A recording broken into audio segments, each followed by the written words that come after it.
What does it take to succeed as an entrepreneur in today's rapidly evolving landscape? Well, my guest today is an author, entrepreneur. He's got a new book out called MBA Disrupted. And as the economic climate shifts and competition intensifies, my guest's insights today are going to be a deep dive into digital entrepreneurship and the CEO mindset and why they're more relevant than ever before. And we'll also explore a number of AI tools and how they're boosting productivity, the impact of economic downturns on funding and hiring, and some of those key principles from MBA Disrupted that can guide aspiring entrepreneurs and business leaders to success. Bringing you daily tech insights requires significant time and resources, so I'd like to extend my gratitude to today's sponsors. Legacy managed file transfer tools often appear dated and lack the security that today's remote workforce increasingly demands. And as a result, companies that continue relying on outdated technology put their sensitive data at risk. Discover Kiteworks, the world-class secure file sharing and email platform, a solution that allows users to easily send automated or ad hoc files via fully integrated shared folders and email. And for administrators listening, they can manage policies in a unified console and create custom integrations with the comprehensive REST API. So why don't you experience the unmatched functionality and integration that Kiteworks can offer over those traditional MFT servers? And one more thing, Kiteworks is also FedRAMP moderate authorized. So why not step into the future of secure managed file transfer by visiting kiteworks.com to get started? That's right, that's kiteworks.com to get started today. But now, time to get today's guest on. So buckle up and hold on tight, because today I'm going to beam your ears all the way to Bulgaria, where my guest is waiting to join me today. So a massive warm welcome to the show, Mario. Can you tell the listeners a little about who you are and what you do? Hey, Neil, thanks for having me. It's a pleasure being here. My name is Mario Peshev. I'm a serial executive, currently the founder, CEO of DevriX and GrowChillo. I'm an angel investor for about 20 different businesses, contributor for Forbes, entrepreneur, and I recently authored a new book named MBA Disrupted, which I'm pretty happy about. And I'm spending kind of half my time speaking with publishers and trying to work on an audiobook and lots of other exciting things. Wow, it sounds like you've been incredibly busy. And one of the things that interested me about you when I was doing a little research is that you've been an entrepreneur for many years now. And I've got to ask, if you were to look back at your career, what's changed for entrepreneurs today in this more AI-driven digital age? Are there more opportunities, more young people wanting to start their own business than when you first began your journey? Or is it largely the same? What have you seen there? Yeah, well, the digital landscape is shifting pretty quickly, I'd say. Whenever there are more opportunities, or whenever it gets easier to become an entrepreneur, there's an endless pool of applicants for the entrepreneur job, right?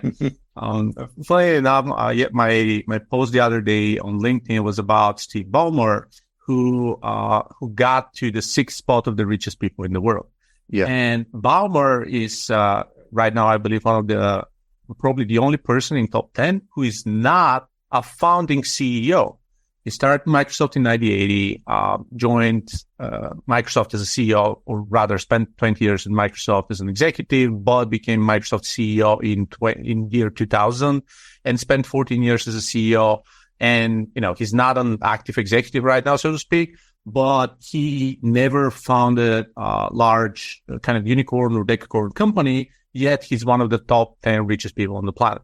And the reason I'm raising that right now is that entrepreneurship has always been about, rainbows and unicorns and how easy it is to become an entrepreneur, and, how many success stories have been featured in the public. But in reality, it's not the only way. It's not the easiest way. And there's a lot of grind going on for different reasons. You just mentioned AI being one of them. Prior to that, it was the pandemic and the inability to go to events or meet people on site.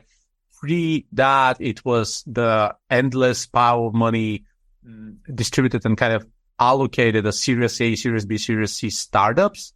and, endless teams and the ability to pay unbelievable salaries to enterprises and so on and so on.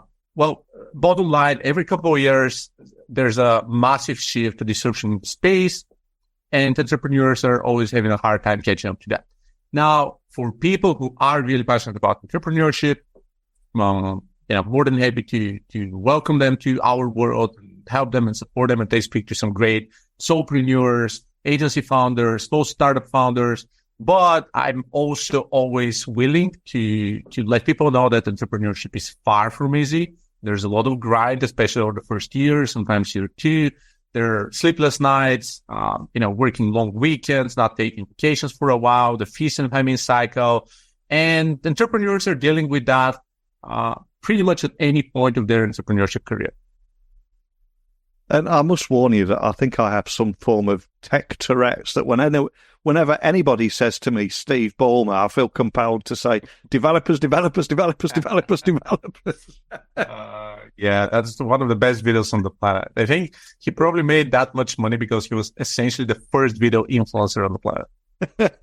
100%. And in your new book, you provide guidance to overcome some of the key challenges for digital entrepreneurs. And there are more than a few challenges out there. And between when an entrepreneur has an idea, for example, and wants to actually create, to building and growing a business, I've got to ask, what usually happens if the idea or business never gets off the ground? What have you seen here? Well, statistically speaking, and again, that's anecdotal evidence of sorts, but statistically speaking, about 80% of all businesses fail. Some say that it's 90%, some say it's even higher, but most of the businesses are not going to make it work. And we see that right now in the pandemic. And again, I don't want to be all about doom and gloom, but I just want to make it as realistic as possible for everyone to understand that entrepreneurship is a lot of hard work, that reaching product market fit is not really easy. Most people approach it incorrectly. They either invest in technology too much without doing any market research, or they just decide to spend all their savings on marketing without actually conducting customer research and so forth.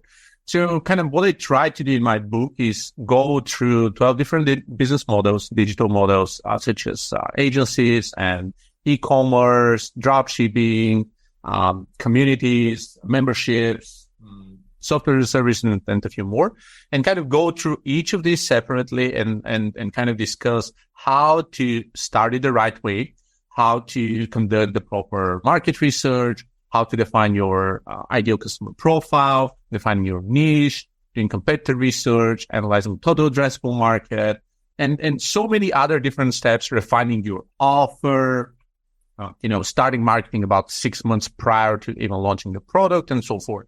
So a lot of these bits and pieces are far from exciting.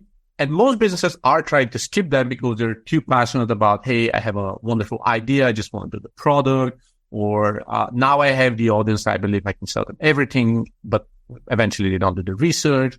Or some of the many AI businesses launched in the past couple of years who are already or are going to be replaced by a simple checkbox in ChatGPT or Gemini. So again, to sum it up, what I'm trying to say here is digital entrepreneurs have to be very careful and even methodical in starting their business. There's a good reason why second time, third time, fourth time entrepreneurs are statistically far more successful than the first timers, because they know what's the level and amount and volume of legwork they need to put in ahead of time. And, once you have your foundation steady, once you have your market research, I believe that everything is much smoother and that businesses actually get off the ground. And kind of as a final piece, I definitely haven't invented that idea myself. One of my favorite kind of startup books is Lean Startup by Eric Ries. And the whole concept of working on minimum viable products, on doing market research, on kind of interviewing your prospects and competitors, as well as some of the books by 37 Signals, which is the founders of Basecamp and Hey.com.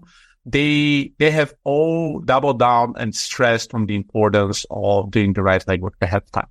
So bottom line, my number one piece of advice for entrepreneurs is make sure you do your homework and ensure that you have your foundation steady and ready to go prior to launching your business.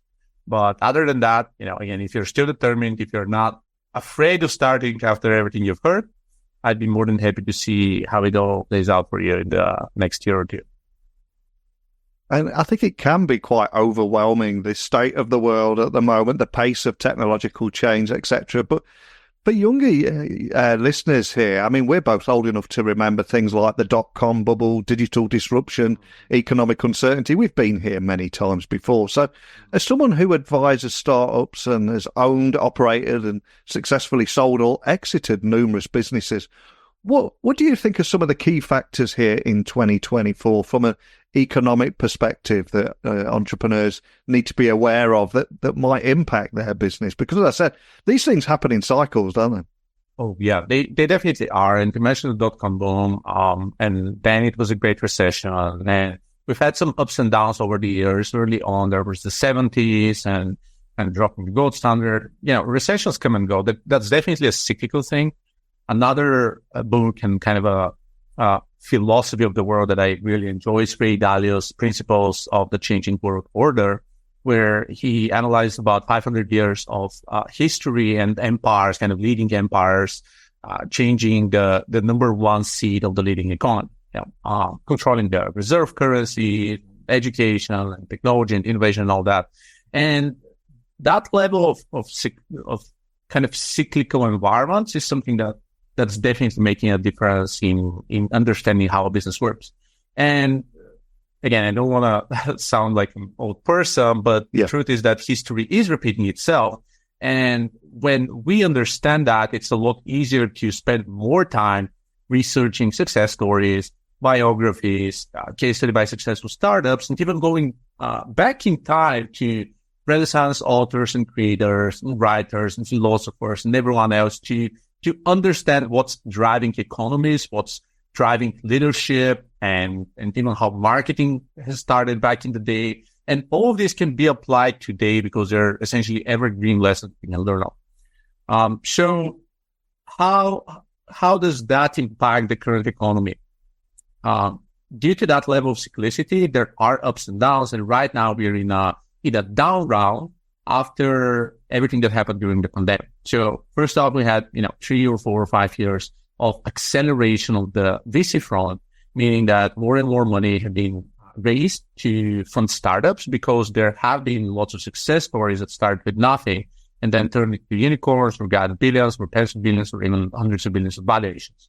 So it was the type of gambling that made a lot of sense as people had lots of money. It was easier to launch a product. Consumers were ready to purchase subscriptions and buy for startups.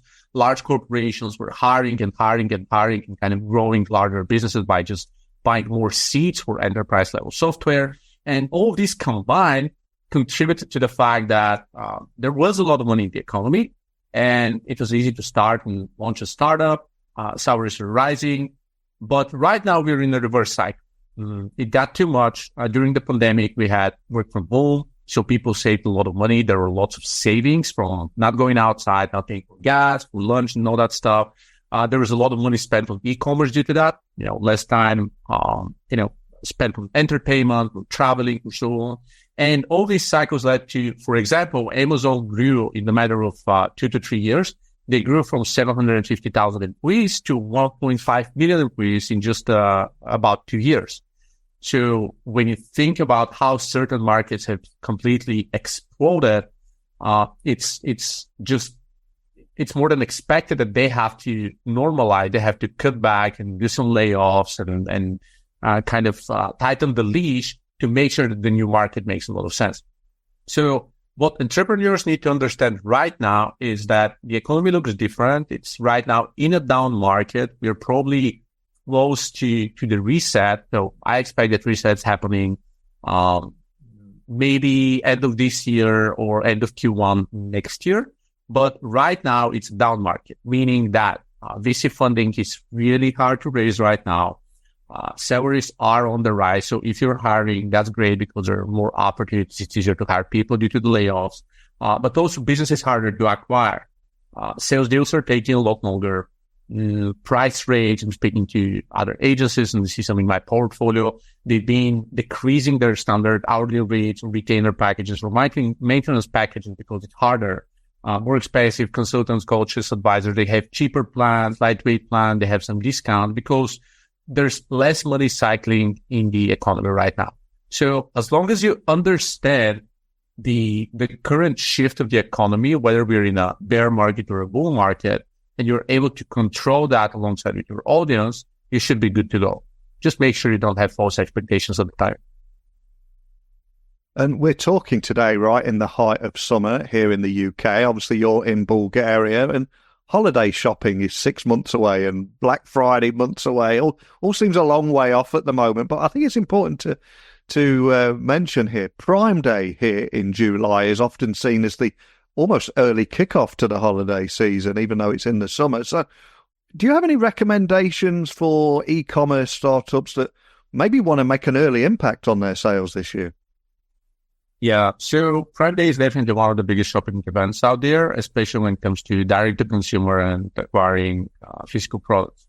Last year, if I'm not mistaken, don't quote me on that, but I believe Amazon made something like $12.5 to $12.7 billion in Prime Day revenue just on the couple of shopping days in the middle of July.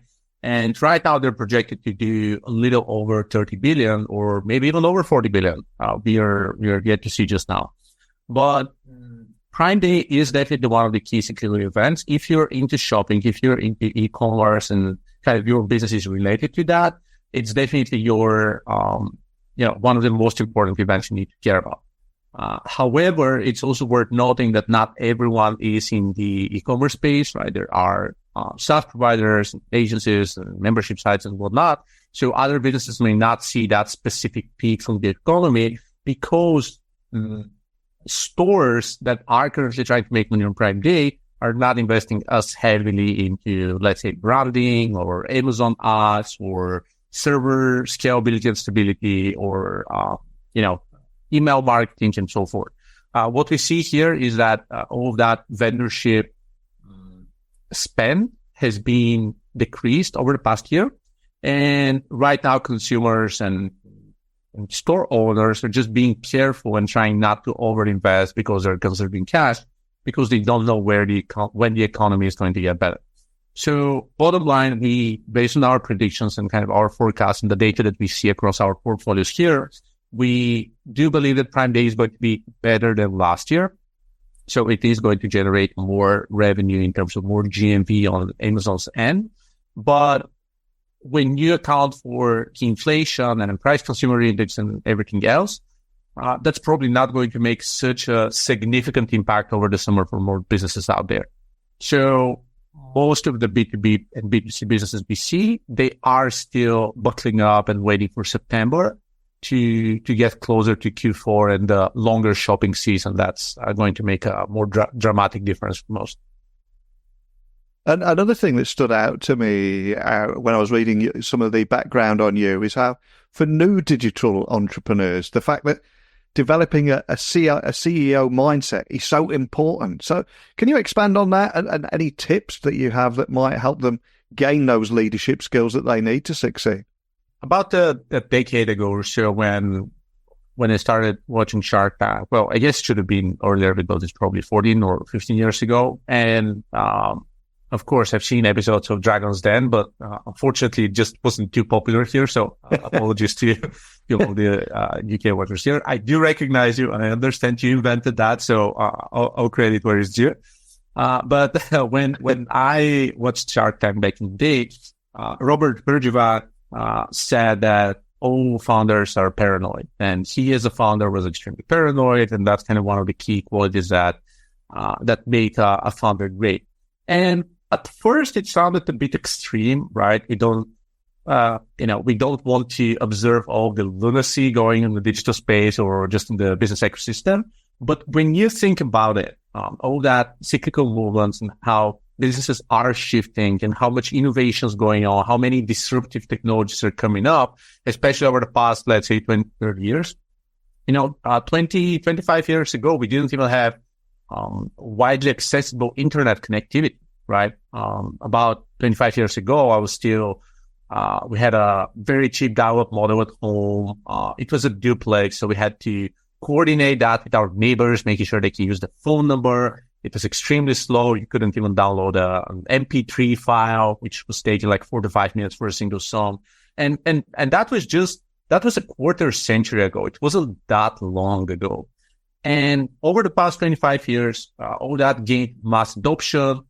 There was laptops and mobile phones and, GPRS, 3G, 4G, 5G, broader connectivity, social networks, video streaming. Like now we have virtual reality and so many different things happening just in a matter of about 20 years.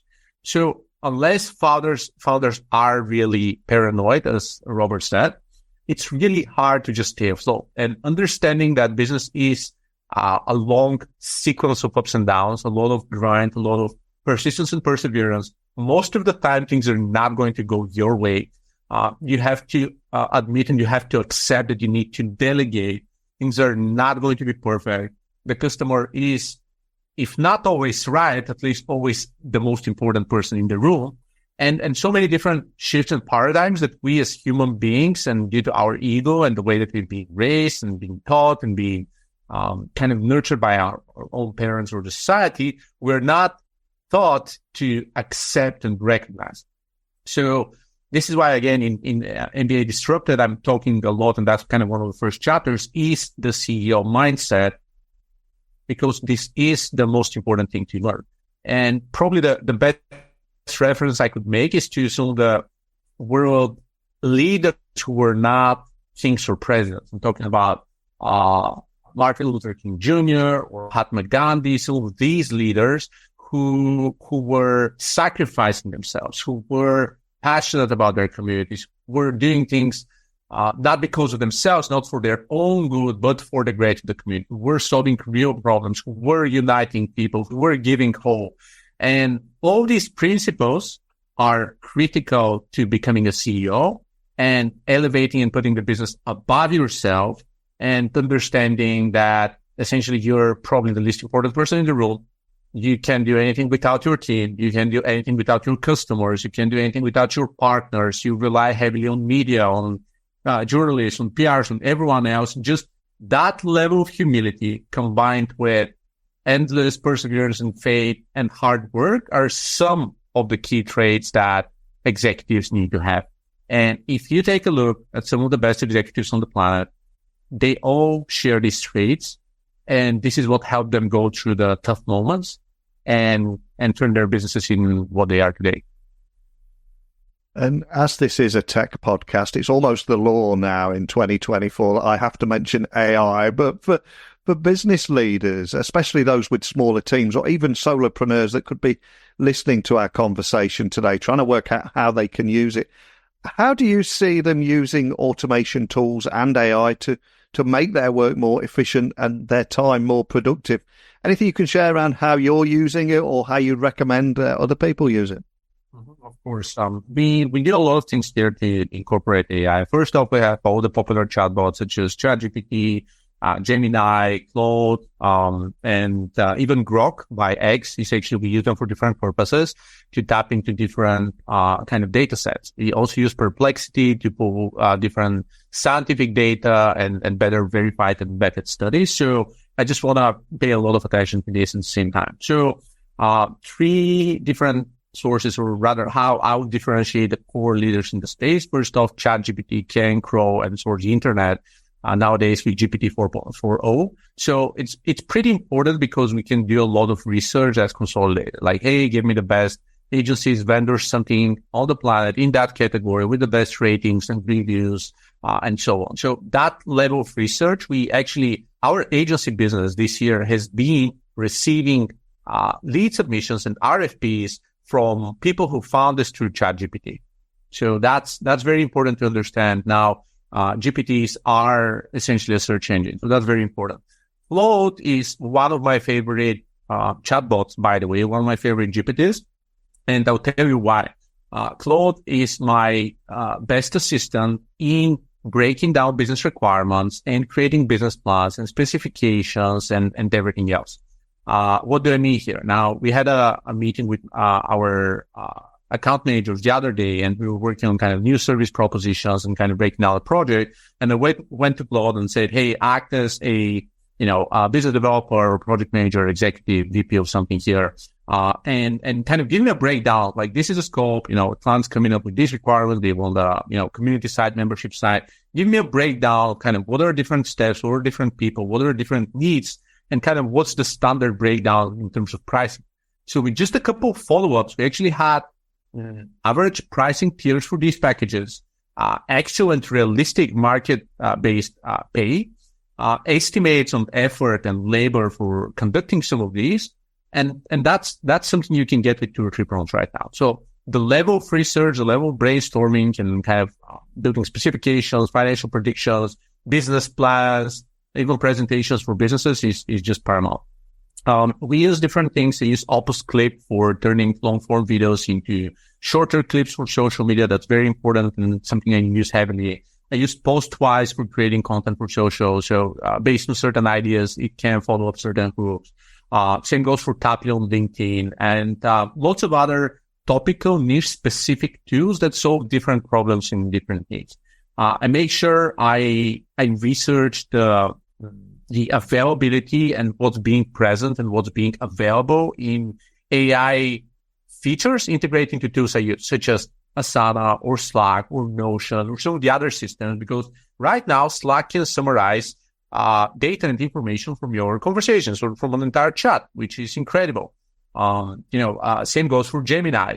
It can summarize email threads. You can feed it a document and interview questions based on that document in your Google Drive, and the list goes on. But the moral of the story is tons of tools on the planet right now, some based on the leading engines on the planet, and some still evolving. We're kind of building existing tools, all of them providing incredible capabilities for businesses and just, lots of new opportunities to increase your efficiency in your own business. Wow, so many cool tools that you mentioned there. I've used a few of them and I completely echo everything you just said. And I'm also curious, we've mentioned your book a few times now, and I think it's a perfect moment to introduce everyone listening to that. So can you tell me more about the book? What inspired you to write it? And what do you hope readers will take away from it? I've always been passionate about education. First off, I refer to myself as a learnaholic. I just love studying, and I'm extremely grateful for all the opportunities I've had over time. Landing my first job, getting my first internships, being entrusted to take on some responsibility and leading teams and all that prior to becoming an entrepreneur in the first place. We actually have interns right now at the office going through an internship program. So we still take students and kind of college graduates, and we try to make the most out of them and help them, give them the opportunity to just become better people and kind of start their jobs and all that. And kind of all these things combined, I just love helping people out. The reason I'm so passionate about entrepreneurship is my previous book actually is 102 Steps to Becoming an Entrepreneur. Is more of an anti-entrepreneurship book, like all of the grinds and struggles I face. And right now, this one is, if the first one hadn't given you up, this is the actual framework, that the actual playbook that we use to teach our people internally, that our account managers, our leadership team is using to implement go-to-market strategies. So just use it, right? We know how much hard work there is, but if you are determined to spend the next 2, 3, 4 years pivoting a product, well, at least start the right way. And the feedback so far has been overwhelming. Just in a matter of months, we sold many hundreds of copies, 80 reviews, 5-star reviews on Amazon. And again, we're just starting out. So more than happy to just push forward. Fantastic. And one of the things I wanted to ask you, because we've been talking a lot about the latest technology, you mentioned some great AI tools that you're using there. And it does feel incredibly overwhelming to a lot of people listening, how they keep up to speed with the pace of technological change. So I've got to ask, how do you self-educate? How do you adapt and continuously learn to keep up to speed with the latest trends? Any tips you can share around that? Right. Well, one of the things I learned from, again, top leaders like, Bill Gates, is spending at least an hour a day on learning. I've definitely been adopting that concept myself for close to a decade, and then spending time more or less every single break that I can get, away from standard work and family is listening to podcasts, reading newsletters, subscribing to specific YouTube channels. I rang the notification bell on thought leaders on LinkedIn. Same goes for X. And just, I have, of course, favorite podcasts like yours that I'm subscribed to. So kind of all of these combined is really helping me stay in the loop and always be in touch with what's happening in the ecosystem. I'm also a member of several Slack communities and even school groups with industry leaders. And I try to catch up on weekends or on Monday morning, spend an hour and see what people are facing, like different challenges and different troubles. I believe that's extremely important. We have that same conversation with our marketing teams in-house. Kind of our key message is stop searching in Google, right? Don't look for regurgitated information. Yeah. Everything that's online is 2, 3, 4, 5 years old. The latest and greatest is interviews with leaders on podcasts and on YouTube, and following thought leaders directly and following SaaS founders directly. All of that is contributing to staying ahead of the curve.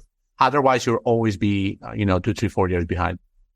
Wow, that's fantastic advice. Absolutely love that. And we've covered a lot today. We've talked about yourself, your new book, MBA Disrupted, obviously your work with DevriX. For anyone listening who wants to find out more information about anything we talked about today, including your book, where would you like to point everyone? Well, best place to find me is mariopeshev.com, which is my own website. There are others, DevriX.com for our agency, MBADisrupted.com for the book, and so forth. But just heading to mariopeshev.com, reach out through social or the contact form. Let me know that you've listened to the show, and I'm more than happy to take it from there. Well, thank you so much for joining me today. I, for one, have just loved sitting down and chatting with you. I've learned so much from some of the tools that you mentioned. Some I have used, some I haven't. So I'm going to be checking those out, hearing more about your insights and that golden advice at the end there. Don't just rely on a Google search. You're already relying on outdated information. So true. But more than anything, just a big thank you for talking about that. And I'll be checking your book out too. But thanks for your time today. Really appreciate it. Thank you, Neil. It's been great being here. I think from navigating economic challenges to leveraging AI for efficiency, Mario has shared credible and invaluable insights for today's entrepreneurs. And his book, MBA Disrupted, does offer a comprehensive framework for digital entrepreneurship, and also emphasising the perseverance, hard work and strategic mindset that is required to thrive. And as we all face an ever-changing business landscape, these lessons are crucial for anyone looking to make their mark. But my question to you is, how do you plan to adapt and innovate on your entrepreneurial journey? Love to hear your thoughts on this one. So send me a DM on Twitter, LinkedIn, Instagram, just at Neil C. Hughes. Let me know your thoughts. Please, time for me to go now. But I'll be back bright and early tomorrow. So thank you for listening as always. And until next time, don't be a stranger.